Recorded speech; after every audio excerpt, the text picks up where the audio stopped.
যার কথা এবং কাজ দেখে অন্য একজন মানুষ সমাজে ভালো পথে যায় এবং অন্য একজন মানুষ তাকে তার কথা এবং কাজগুলোকে অনুসরণ করে সোনার মানুষে পরিণত হয়, আখিরাতমুখী হয়, জাহান্নাম থেকে মুক্তি পেয়ে জান্নাতিওয়ালা হয়, এই রকম আদর্শ যদি কারো ভিতরে থাকে, এই রকম গুণ যদি কোনো ব্যক্তির কাছে থাকে, সেই ব্যক্তির গুণকে আদর্শ বলা হয়।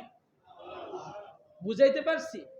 এমন একজন ব্যক্তিকে আপনি দাঁড় করান যে ব্যক্তিকে দেখলে আপনার আল্লাহর কথা মনে পড়ে, যে ব্যক্তিকে দেখলে আপনার আখিরাতের কথা মনে পড়ে, যে ব্যক্তিকে দেখলে আপনার দুনিয়ামুখী হতে দূরে সরে আখিরাতমুখী হতে সহজ হয়, যে ব্যক্তিকে দেখলে আল্লাহ জিকিরের কথা মনে হয়, এমন একজন ব্যক্তি, যে ব্যক্তিকে দেখলে সমাজ সুন্দর হয়, তার কথায় সমাজ ভালো হয়, এমন একজন ব্যক্তি যদি আপনার সমাজে থাকে, জানবেন সে ব্যক্তি কি? আদর্শবান। সে ব্যক্তি কি? এটাই বলে উত্তম আদর্শ, যাকে দেখে একজন মানুষ ভালো পথে আসে।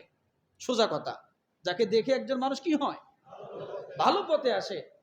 অবশ্যই জানবেন ওই ব্যক্তির উত্তম কোনো আদর্শ আছে। যার কোনো আদর্শ নাই, আছে জবানে কিন্তু বাস্তবতায় নাই, ওই ব্যক্তি হাজারো চিল্লেলেও তার কথায় কোনো কাজ হবে না। এমন আদর্শ প্রায় রাজনীতিবিদদের আছে। মঞ্চে যখন ওঠে, মাইক যখন পায়, লেকচারের অভাব নাই, চোর চোরকে ধরতে বলে, অথচ নিজে অনেক বড় এক কুমির চোর বসে আছে। এগুলো রাজনীতিবিদদের ভিতর অনেকটা পাওয়া যায়। বাইরে এক কথা, অর্থাৎ জনসভায় এক কথা, বাস্তবে কি আরেক কথা। আপনি দেখবেন মাইক সামনে পাইলে, মঞ্চ সামনে পাইলে, মিডিয়ার সামনে পাইলে নিজের জীবন জনগণের জন্য বিলিয়ে দেয়, কিন্তু ওদিকে আবার ঠিকই জনগণের মাইরে সাফ করে নিজে বাঁচার জন্য। আছে না? দেখেন নাই আপনারা? নাকের পানি, চোখের পানি সব কি একাকার, জনগণের জন্য জীবন দিচ্ছে, কিন্তু জনগণের উল্টা কি মাইরে সাফ। এইরকম, কিন্তু এদের কোনো আদর্শ নাই। যদিও আমরা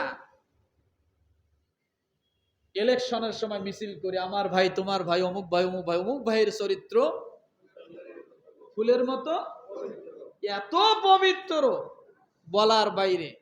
অর্থাৎ ফুলে আছে, ফুল হয়তো দেখতে সুন্দর, পুরা শরীরটা কাঁটায় ভরা। কথা ঠিক না?